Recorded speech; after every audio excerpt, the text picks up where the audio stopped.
প্রভু তুমি বলেছ রাসূল দেবে না, বলনি দেবে না ওমর, বলনি দেবে না হামজা তারিক, খালিদ বিজয় সমর।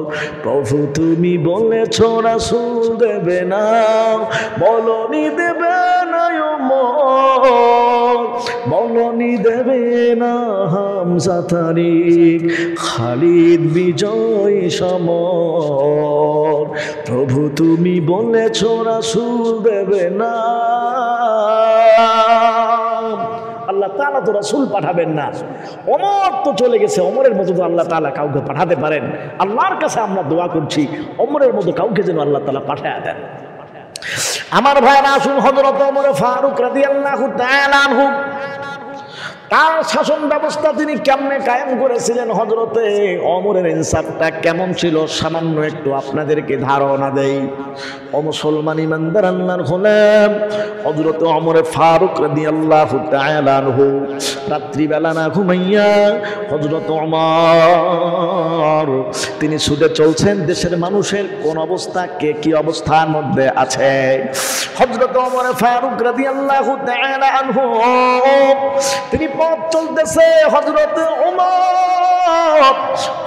ওমর পথ চলতে চলতে হঠাৎ করে হযরত ওমরের কানের মধ্যে আওয়াজ, একজন মহিলা গুনগুন গুনগুন করে গান গাইতেছে। হযরত ওমর তার কানের মধ্যে যখন আওয়াজ চলে আসলো, হযরত ওমর বলে, হায় কি সর্বনাশ, আমার দেশের মহিলা রাত্রিবেলা গুনগুন করে গান গাইতেছে। মহিলাদের আওয়াজটাও তখনও পর্দার অন্তর্ভুক্ত, সুতরাং মহিলা রাত্রিবেলা গুনগুন করে গান গায় আর বাহিরের মানুষ এই আওয়াজ শুনতে পায়। হযরত ওমর রাদিয়াল্লাহু তাআলা আনহু ধমক দিয়া বলে, কে তুমি? এত রাত্রিবেলা পরপুরুষ রাস্তা দিয়ে হাঁটা চলাচল করে আর তুমি গান গাইতেছ। মহিলা সঙ্গে সঙ্গে স্টপ হয়ে গেলেন, মহিলা আর কোনো কথা বললেন না, গান বন্ধ হয়ে গেল। এ নবীর উম্মতের দল, হযরত ওমর ফারুক রাদিয়াল্লাহু তাআলা আনহু সামনের দিকে যাইতেছে। হঠাৎ করে হযরতে ওমরের মেমোরির মধ্যে চলে আসলো, আমি তো একজন দেশের প্রধান, রাষ্ট্রপ্রধান, আমার দেশের মহিলা রাত্রিবেলা গুনগুন করে গান গাইতেছে, কারণটা কি একটু তো আমারে জানতে হবে। হযরত ওমর রাদিয়াল্লাহু তাআলা আনহু দরজার মধ্যে গিয়ে নক করলেন, কিন্তু মহিলা ভয়ে দরজা খুলল না। ও নবীর উম্মতের দল, হযরত ওমর ফারুক রাদিয়াল্লাহু তাআলা আনহু দরজা সাইড দিয়ে এরকম ভাবে দেয়াল ভেঙে বা বেড়া ভেঙে হযরত ওমর রাদিয়াল্লাহু তাআলা আনহু ঘরের ভিতরের মধ্যে ঢুকে গেলেন। ডাক দিয়া বলতেছে, বোন তুমি কি জানো না এটা ওমরের শাসন? তুমি রাত্রিবেলা গান গেয়ে গেয়ে এত বড় অপরাধ তুমি কি জন্য করলা? আল্লাহর বান্দির দিলের মধ্যেও তো কোনো ভয় নাই। আল্লাহর বান্দি ডাক দিয়া বলতেছে, পথিক তুমি কি জানো বর্তমান দেশ চালাইতেছে আমিরুল মুমিনিন খলিফাতুল মুসলিমিন ওমর। পথিক আমি তো গান গেয়ে গেয়ে একটা মাত্র ভুল করেছি, আর তুমি আমার ঘরের মধ্যে ঢুকিয়ে চারটা তুমি ভুল করেছ। হযরত ওমর আজিব হয়ে গেলেন, আমি চারটা ভুল আমি কেমনে করলাম? বলে, পথিক তোমার এক নম্বরের ভুল হলো তুমি ঘরের মধ্যে ঢুকেছ, কোন রকমের সালাম কালাম আমাকে করো নাই। অথচ আল্লাহ রাব্বুল আলামিন কোরআনুল কারীমের মধ্যে বলেন, ইয়া আইয়ুহাল্লাযীনা আমানু লা তাদখুলু বুয়ুতান নাবিয়্যি ইল্লা আন ইউযানা লাকুম। অথচ আল্লাহ রাব্বুল আলামিন বলেন, তোমরা কারো ঘরে ঢোকার জন্য আগে তোমাদেরকে পারমিশন নিতে হবে। 2 নম্বর, তোমাদেরকে সালাম দিতে হবে। তুমি তো আমার থেকে কোনো পারমিশনও নিলে না, আর তুমি আমাকে সালাম কালামও করলে না। তোমার 3 নম্বরের অপরাধ, তুমি জানো মানুষের হক নষ্ট করা, সম্পদ নষ্ট করা অনেক বড় অন্যায়। তুমি আমার বেড়া ভেঙ্গেছ, দেয়াল ভেঙ্গেছ, আমার এরকম ভাবে সম্পদের ক্ষতি হয়েছে, এটা হলো তোমার 3 নম্বরের অপরাধ। পথিক তোমার 4 নম্বরের অপরাধ হলো, তুমি জানো আমি একজন মহিলা মানুষ, আমার কাছে আমার কোনো স্বামী নাই, কোনো পুরুষ মানুষ নাই, তুমি একজন পরপুরুষ, আমার ঘরের মধ্যে একাকী তুমি ঢুকেছ, তোমার অপরাধ হলো 4টা, আমার অপরাধ তো শুধুমাত্র কেবলমাত্র একটা। পথিক তুমি কি জানো এখনো বর্তমান শাসন ব্যবস্থার মধ্যে কে আছে বলে আমিরুল মুমিনিন খলিফাতুল মুসলিমিন ওমর। প্রতীক ভালো করে শুনে নাও, সকালবেলা আমি ওমরের দরবারের মধ্যে গিয়ে তোমার ব্যাপারে নালিশ করব। হযরত ওমর এখনো পর্যন্ত নিজের পরিচয় দেন না। হযরত ওমর রাদিয়াল্লাহু তাআলা আনহু ডাক দিয়া বলে, বল ঠিক আছে আমার ব্যাপারে তুমি নালিশ দাও, ওমরের কাছে কোনো সমস্যা নাই, কিন্তু বোন আমি তোমার কাছ থেকে একটা বিষয় জানতে চাই। বলে কি জানতে চাও? বলে তুমি রাতের বেলা গুনগুন করে কেন গান গাইলা, এবং কি তোমার সমস্যা, কারণটা কি? রাত্রিবেলায় গুনগুন করে কি গান গাও, প্রেমের গানগুলা গাইতেছ? ডাক দিয়া বলে, পথিক আমিরুল মুমিনিন খলিফাতুল মুসলিমিন ওমর আমার স্বামীকে একটা যুদ্ধের ময়দানে পাঠিয়ে দিয়েছে, সীমান্ত রক্ষার জন্য আমার স্বামীকে পাঠিয়ে দিয়েছে। 4 মাস পার হয়ে গেল, এখনো পর্যন্ত আমার স্বামীর কোনো খবর নাই। আমি একজন মহিলা মানুষ, স্বামী ছাড়া কতদিন আর একা একা থাকা যায়? স্বামীর মহব্বত আর ভালোবাসা অন্তরের মধ্যে জাগ্রত হয়ে গেছে। এই জন্য আমি স্বামীর কথা মনে পড়ার কারণে আমার খারাপ লাগতেছিল, এই জন্য আমার অন্তর থেকে এই সমস্ত প্রেম আর মহব্বতের গানের কথাগুলি মুখ থেকে বের হয়ে গেছে। হযরত ওমর ডাক দিয়ে বলতেছে, ও বোন আমি তোমাকে বলি ভালো করে শুনে নাও, তুমি তোমার স্বামী যদি আগামীকাল সন্ধ্যার আগে তোমার কাছে চলে আসে, তাহলে কি তুমি ওমরের কাছে আমার বিরুদ্ধে নালিশ দেওয়া বন্ধ করবা না? বলে, পথিক তুমি যদি এই কাজটা করে দিতে পারো তাহলে ওমরের দরবারে কোনো নালিশ হবে না। আমার স্বামীকে বহুদিন পর্যন্ত আমি পাই না, এই জন্য তুমি আমার স্বামীকে আমার কাছে আসার ব্যবস্থা করে দাও। হযরত ওমর দেরি না করে মেয়ের কাছে চলে গেলেন, কোন বর্ণনার মধ্যে স্ত্রীর কাছে চলে গেলেন। যাওয়ার পরে তার স্ত্রী বা তার মেয়েকে ডাক দিয়া বলতেছে, মা বলো তো একজন স্ত্রী বা একজন মেয়ে স্বামী ছাড়া কতদিন পর্যন্ত থাকতে পারে? ইঙ্গিত দেওয়া হলো 4 মাস, এর বেশি থাকলে তাদের অনেক কষ্ট হয়ে যায়। হযরত ওমর দেরি না করে আইন জারি করে দিয়ে দিলেন, যত মুজাহিদ জিহাদের ময়দানের মধ্যে চলে যাও না কেন 4 মাস হতে না হতে অবশ্যই স্ত্রীর কাছে তোমাদেরকে চলে আসতে হবে। এই হযরত ওমর রাদিয়াল্লাহু তাআলা আনহু ইনসাফ কাকে বলে, দেশের মানুষ কি চায়, তাদের মনের আশা কি, হযরত ওমর যখন বুঝতেন সঙ্গে সঙ্গে হযরত ওমর সেটা কার্যকর করে দিতেন। সুবহানাল্লাহ। হযরত ওমর পথ চলতেছে, চলতে চলতে আর একটু সামনের মধ্যে চলে গেল।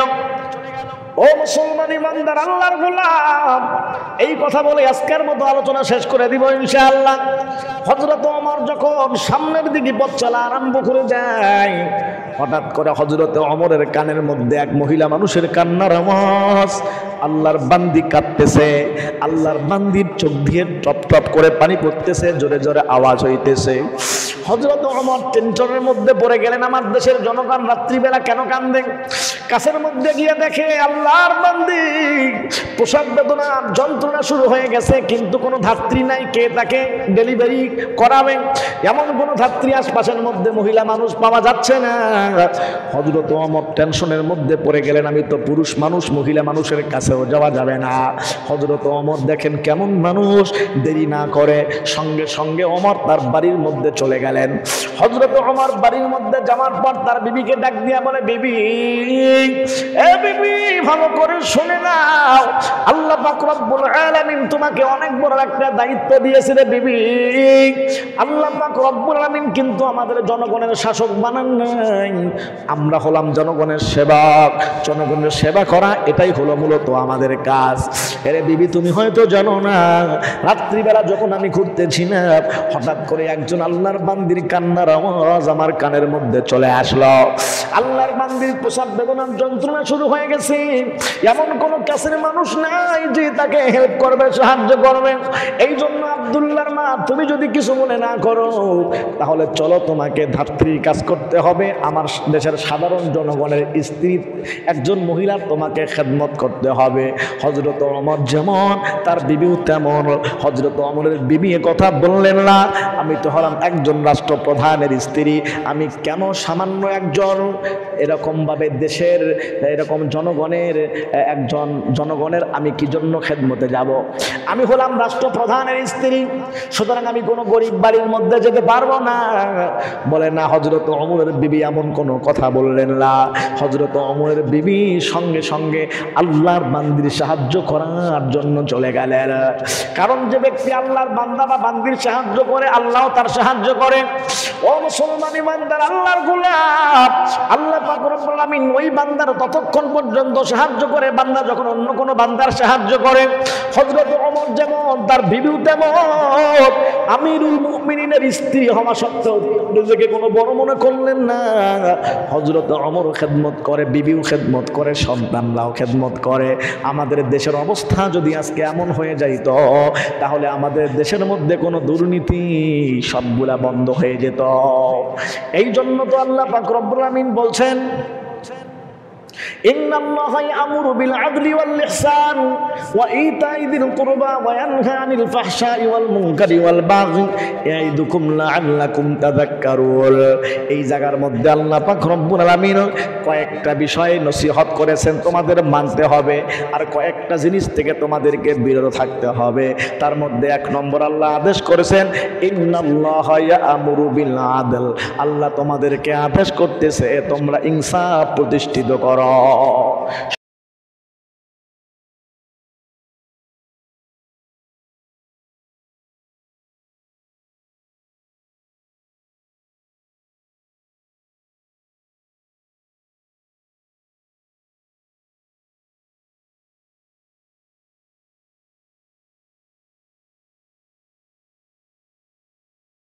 সাহাবায়ে কেরাম রাদিয়াল্লাহু তাআলা আনহুমদের ব্যাপারে আল্লাহ পাক রব্বুল আলামিন কোরআনুল কারীমের মধ্যে সুন্দর করে আল্লাহ তাআলা বলছেন, والسابقون الأولون من المهاجرين والأنصار والذين اتبعوهم بإحسان رضي الله عنهم ورضوا عنه।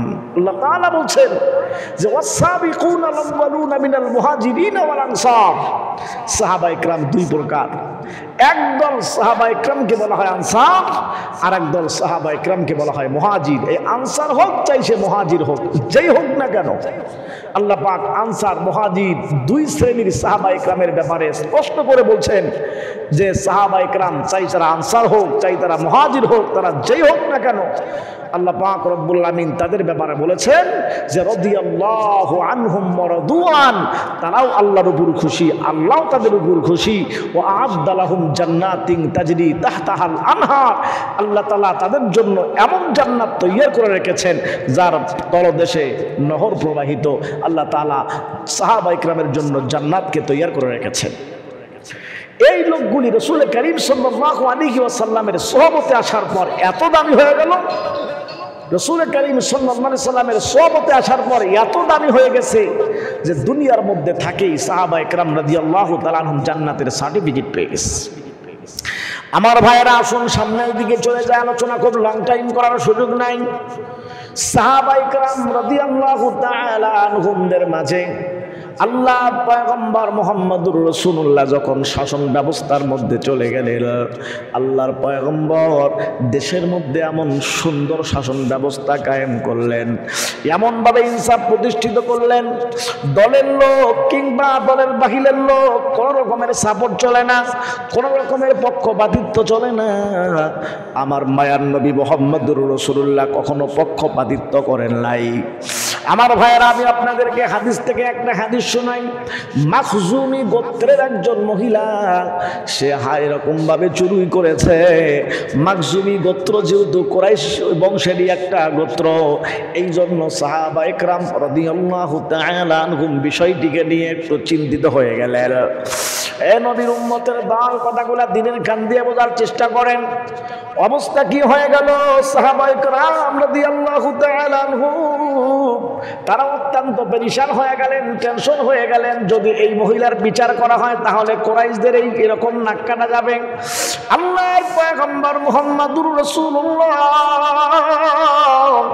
সাল্লাল্লাহু আলাইহি ওয়াসাল্লাম তিনিও যেহেতু কুরাইশ বংশের মানুষ, পুরুষ, তাহলে পয়গম্বর আলাইহিস সালাতু ওয়াস সালামের তো লজ্জার ব্যাপার। এই জন্য এই মহিলার যে কোনো ভাবেই হোক শাস্তিটা একটু হালকা করে দিতে হবে, ব্যাপারটা নিয়ে একটু চিন্তা ফিকির করতে হবে। কিন্তু মায়ার নবী মুহাম্মদুর রাসূলুল্লাহর কাছে কে খবর নিয়ে যাবে? আল্লাহর পয়গম্বরকে কে বুঝাবে? এ নবীর উম্মতের দল সাহাবায়ে কেরাম রাদিয়াল্লাহু তাআলা আনহুম বুঝতে পারলেন আল্লাহর পয়গম্বর তো হযরতে উসামা, তাকে অনেক মহব্বত করে, উসামাকে অনেক ভালোবাসে। এই জন্য সাহাবায়ে কেরাম রাদিয়াল্লাহু তাআলা আনহুম উসামাকে ডাক দিয়া বলে, উসামা, পয়গম্বর তো তোমাকে অনেক মহব্বত করে, পয়গম্বর তো তোমাকে অনেক ভালোবাসে। এই জন্য উসামা বিষয়টা নিয়ে তুমি পয়গম্বরের সঙ্গে আলোচনা করতে পারো, পয়গম্বরের সঙ্গে কথা বলতে পারো। হযরত উসামা আমার মায়ার নবী মুহাম্মদুর রাসূলুল্লাহ সাল্লাল্লাহু আলাইহি ওয়াসাল্লামের কাছে যখন চলে আসলেন, আসার পর ডাক দিয়া বলে, পয়গম্বর আপনার কাছে একটা বিষয় নিয়ে আমি আলোচনা করার জন্য আসছি। আল্লাহর পয়গম্বর ডাক দিয়া বলে, উসামা কি বিষয় নিয়ে তুমি কথা বলতে চাও? হযরত উসামা ডাক দিয়ে বলে, পয়গম্বর মাখজুমি গোত্রের একজন মহিলা ও পয়গম্বর চুরি করেছে, সে তো কুরাইশ বংশেরই একজন মহিলা, তার যদি কঠিন বিচার করা হয় তাহলে আমাদেরই তো নাক কাটা যাবে। এই জন্য পয়গম্বর আপনি তার ব্যাপারে বিষয়টা একটু চিন্তা ভাবনা করে দেখবেন। হযরতে ওসামা যখন এই কথা বলল, আমার মায়ার নবী মুহাম্মদুর রাসূলুল্লাহ সাল্লাল্লাহু আলাইহি ওয়াসাল্লামের চেহারাটা লাল বর্ণ ধারণ করল।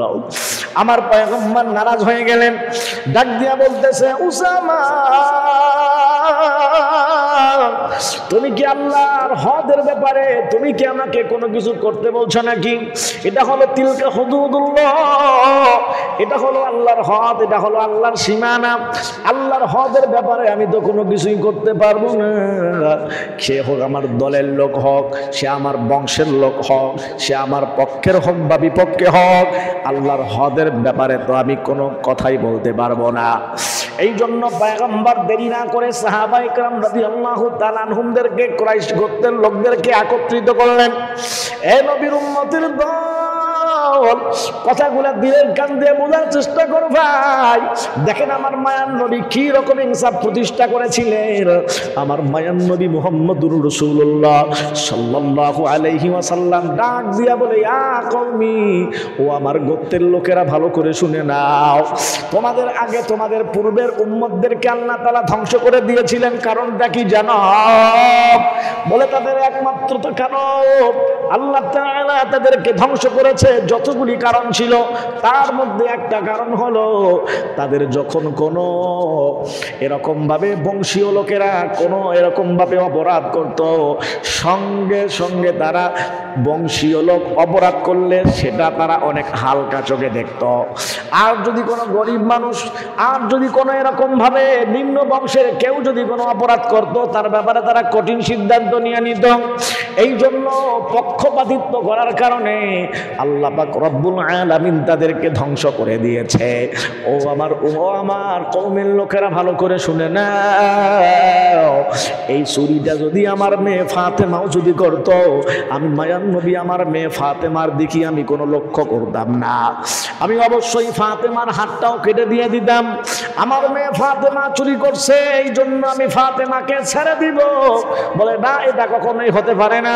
তিলকা হুদুদুল্লাহ, এটা হলো আল্লাহ পাক রব্বুল আলামিনের হক। বলে ওমাইয়া তাআদ্দা হুদুদাল্লাহ, যে ব্যক্তি আল্লাহ পাক রব্বুল আলামিনের সীমা রেখাকে তাজাউজ করে, তাজাউজ করে, সীমা লঙ্ঘন করে, আল্লাহ পাক রব্বুল আলামিন তাদের ঠিকানা জালেমদের জায়গার মধ্যে করে দেয়। আল্লাহ পাক বলেন ফাউলাইকা হুমুজ জালিমুন, বলে তারাই হলো জালেম। ফাউলাইকা হুমুল খাসিরুন, বলে এরাই হলো ক্ষতিগ্রস্ত। এই জন্য আল্লাহ পাকের হক যেটা আছে, সীমা যেটা আছে, বলে আল্লাহ পাকের হক সীমা দিয়ে কোনো রকমের কথা নাই। রাসূল করিম সাল্লাল্লাহু আলাইহি সাল্লাম যখন দেশের মধ্যে যখন কোরআন দিয়ে যখন দেশকে পরিচালনা করেছিলেন, এমনভাবে ইনসাফকে রাসূল প্রতিষ্ঠিত করেছিলেন, নিজের মেয়ে বলে কোনো কথা নাই, বংশের লোক বলতে কোনো কথা নাই। রাসূল করিম সাল্লাল্লাহু আলাইহি সাল্লামের ইনসাফ ছিল এরকম। কিন্তু আমার ভাইয়েরা, বর্তমান আমাদের দেশের অবস্থা এমন, যদি আমার দলের লোক হয় তাহলে তো কোনো কথাই নাই, সে যত ধরনের অপরাধ করুক না কেন, বলে সবগুলা মাপ, 7 খুন মাপ করে দেওয়া হয়। 7 খুন মাপ, দলের লোক করছে তো। আর যদি আমার দলের যদি লোক না হয়, আর যদি সে যদি সামান্য থেকে সামান্য অপরাধ করে, এটাকে বাড়াইতে বাড়াইতে বাড়াইতে বাড়াইতে এই পরিমাণ বড় করা হয়, তাকে শেষ পর্যন্ত অনেক বড় শাস্তির দিকে ফেলে দেওয়া হয়। এটা হলো আমার পয়গম্বরের সুন্নত তরিকা, কখনোই হতে পারে না। আমার ভাইরা, এই জন্য ইনসাফ প্রতিষ্ঠিত করতে হবে। ইনসাফ যদি সমাজের মধ্যে বাস্তবায়ন হয়, তাহলে দেশের মানুষেরা শান্তির ভিতরে থাকতে পারবে। হযরত আবু বকর সিদ্দিক রাদিয়াল্লাহু তাআলা আনহু ইনসাফ প্রতিষ্ঠিত করেছিলেন। হযরত ওমর ফারুক রাদিয়াল্লাহু তাআলা আনহু ইনসাফ প্রতিষ্ঠিত করেছিলেন। এ নবীর উম্মতের দল, হযরত আবু বকর সিদ্দিক কি রকম ভাবে দেশ পরিচালনা করেছেন। ও মুসলমান ইমানদার আল্লাহর গোলাম, সমস্ত মানুষগুলা ঘুমায়া গেছে। হযরত আবু বকর সিদ্দিক রাদিয়াল্লাহু তাআলা আনহু, হযরতে আবু বকর সিদ্দিক তিনি ঘুমান না, সমস্ত মানুষগুলা ঘুমায়, কিন্তু সিদ্দিকে আকবার তিনি না ঘুমাইয়া দেশের লোকেরা কোন অবস্থার মধ্যে আছে, কি করতেছে, হযরতে সিদ্দিকে আকবার এইগুলা ঘুরে ঘুরে তিনি দেখতেছিলেন। হযরতে সিদ্দিকে আকবর রাদিয়াল্লাহু তাআলা আনহুর সময়ের মধ্যে নিয়ম ছিল, দেশের মধ্যে কোন লোক যদি কোনো সমস্যার মধ্যে পড়ে যাইত, হযরত আবু বকর সিদ্দিকের কাছে এসে সেই সমস্যাটা জানায়া দিত। সিদ্দিকে আকবর রাদিয়াল্লাহু তাআলা আনহু যতগুলি মানুষ সমস্যার মধ্যে পড়েছে, সবার একটা লিস্টি মসজিদের মধ্যে টাঙ্গিয়ে তিনি রাখতেন। যে যাকে ভালোবাসতো, যাকে পছন্দ করত, সে তার সমস্যা দূর করার জন্য ওই জায়গার মধ্যে টিক চিহ্ন দিয়া তার দায়িত্ব সে নিয়ে নিত। হযরত ওমর ফারুক রাদিয়াল্লাহু তাআলা আনহু তিনি মনে মনে চিন্তা করলেন, আজকে আমি দেখব কার নামের মধ্যে ঠিক চিহ্ন নাই। হযরত ওমর তিনি মনে করলেন, আজকে আমি যার নামের মধ্যে ঠিক চিহ্ন পাবো না, অবশ্যই আমি আজকে তার খেদমত করব। হযরত ওমর ফারুক রাদিয়াল্লাহু তাআলা আনহু খেদমত করার জন্য, খেদমত করার নিয়তে বাড়ির থেকে রওনা দিয়েছে। হযরত ওমর এসে দেখে একজন বৃদ্ধা মহিলা, আল্লাহর বান্দি, অন্ধ, চোখ নাই, দুনিয়ার মধ্যে আপনজন বলতে কেউ নাই। হযরত ওমর দেখে আল্লাহর বান্দির নামের মধ্যে কোনো ঠিক চিহ্ন নাই। হযরত ওমর নিয়ত করলেন, আমি অবশ্যই এই আল্লাহর বান্দির খেদমত করব। এ মুসলমান ইমানদার আল্লাহর গোলাম, কথাগুলা দিলে কান দিয়া বোঝো মুসলমান ও ইমানদার আল্লাহর গোলাম। হযরত ওমর ফারুক রাদিয়াল্লাহু তাআলা আনহু দেরি না করে ওই মহিলার বাড়ির মধ্যে চলে গেলেন। ডাক দিয়া বলে, মা বাড়ির মধ্যে আছেন? বলে, হ্যাঁ আছি। বলে, মা আমি ওমর তোমার খেদমত করার জন্য চলে আসছি মা। ও মা, আপনি আমারে বলে দেন আপনার বাড়ির মধ্যে কোনো জায়গার মধ্যে কোনো কাম পড়ে আছে কিনা, আমি ওমরকে জানাব। আমি ওমর, আমি আপনার বাড়ির কাম কাজগুলা করে দিব। আপনার রান্না বান্নার কাজ যদি প্রয়োজন হয় সেটাও করে দিব। আপনার হাড়ি মাটির যদি মাজার প্রয়োজন হয় সেটাও আমি মেজে দিব। আপনার কাপড় চোপড় যদি ধোয়ার প্রয়োজন হয় আমি অবশ্যই সেটাও করে দিব।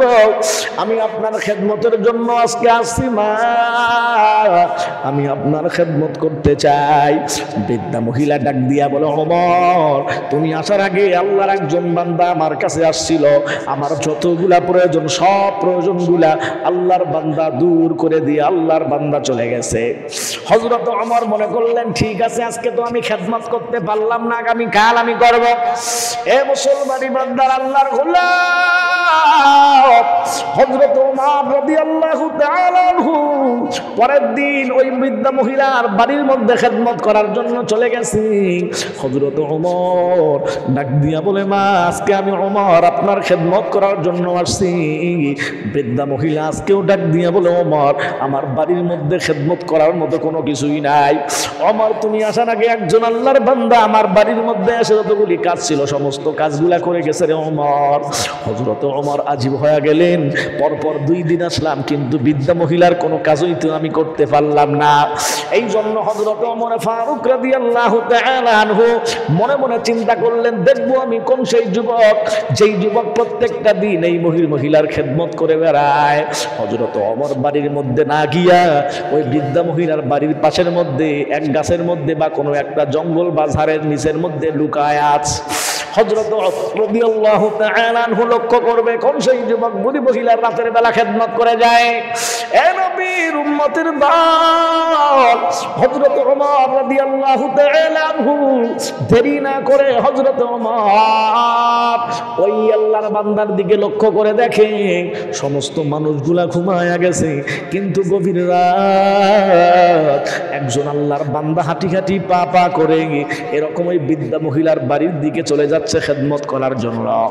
হযরত ওমর দেরি না করে সঙ্গে সঙ্গে ওই লোকের সামনের মধ্যে চলে গেলেন।